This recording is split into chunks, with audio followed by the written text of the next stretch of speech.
Bonjour à vous tous, j'espère que vous allez bien. Nous avons parfois envie de faire appel à nos guides. Dans nos moments où on a la sensation d'être perdu, cela peut nous arriver de nous tourner vers nos guides pour demander de l'aide. Cela peut être vécu comme un instinct de survie en cas d'urgence. Et c'est là où nous nous trompons. Notre posture est erronée, puisque nos guides ont autant besoin de nous que nous avons besoin d'eux. Il est important de comprendre que nous formons une même équipe avec un même but commun. Leur but, faire évoluer la conscience des personnes incarnées, élever la vibration de l'humanité. Notre but individuel, trouver la paix et la sérénité en soi, vibrer l'harmonie et le bonheur. Nous sommes une âme incarnée dans un corps physique. Nous sommes l'équipe au sol. Nous avons oublié notre identité énergétique en s'incarnant sur la Terre. Ils ont les connaissances pour nous faire évoluer. Nous avons un même but, une même direction. Qui sont nos guides spirituels ? Ce sont des êtres lumineux qui ne sont jamais venus s'incarner sur Terre. Donc je ne parle pas ici des âmes décédées que nous avons connues ou qui font partie de notre lignée familiale et qui viennent parfois nous donner un coup de pouce. Ici, je parle de nos guides spirituels qui nous suivent depuis notre naissance pour nous indiquer le chemin. Et là, j'entends certains penser très fort. Je croyais qu'on avait le libre arbitre. Alors à quoi ça sert d'être guidé ? Ce sera le thème d'une prochaine capsule. Alors patience pour cette question-là. Nos guides sont bien souvent au nombre de 3, en tout cas dans un premier temps, car ensuite, plus on s'éveille, donc plus on ouvre notre conscience et plus nous sommes accompagnés. Ils sont de très fins psychologues. C'est même incroyable à quel point ils le sont. C'est leur rôle, c'est leur capacité. Et ils nous connaissent mieux que nous-mêmes. Et bien sûr, ils ont besoin de rentrer en contact avec nous. C'est leur job. Alors je peux vous dire que de mon côté, j'ai mis mes guides au chômage technique pendant environ une 40aine d'années. Mais depuis, je me suis rattrapée. Ils cherchent un contact avec nous de différentes manières.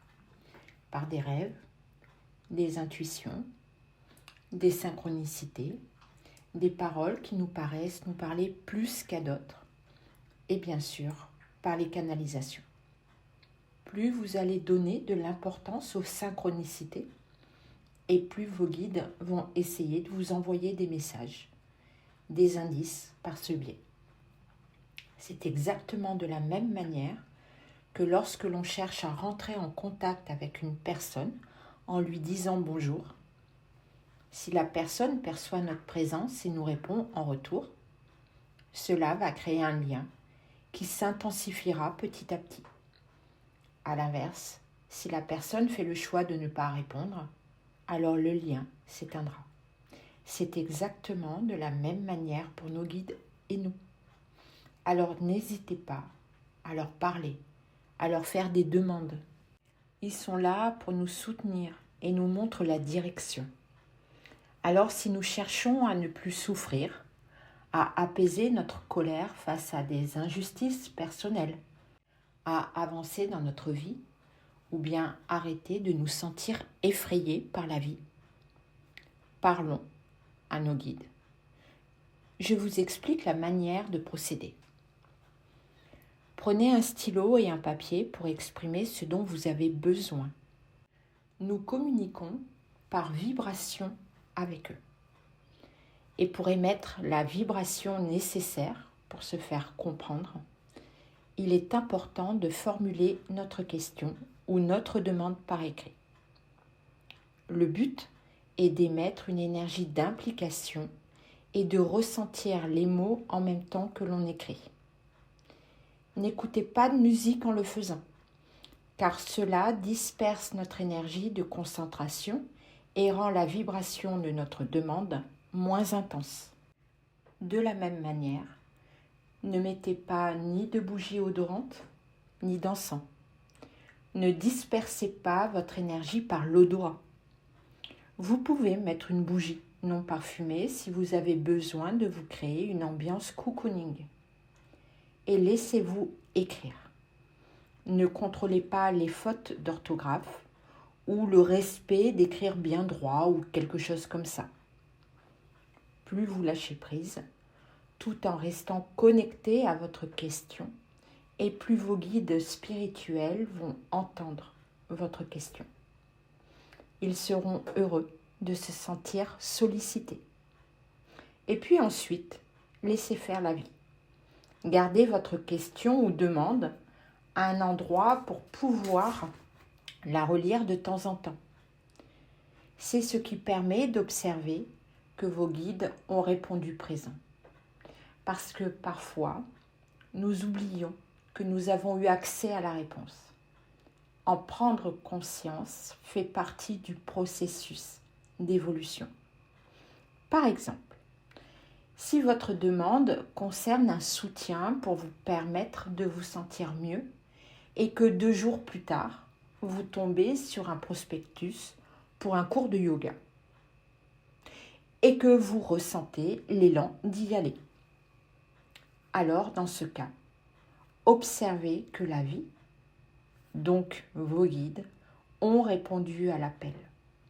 Soyez conscient de cela. Nourrissez-vous avec bonheur du lien de votre demande et d'avoir reçu la réponse. En conclusion, je voudrais vous transmettre ceci. La vie peut être belle lorsque nous la comprenons.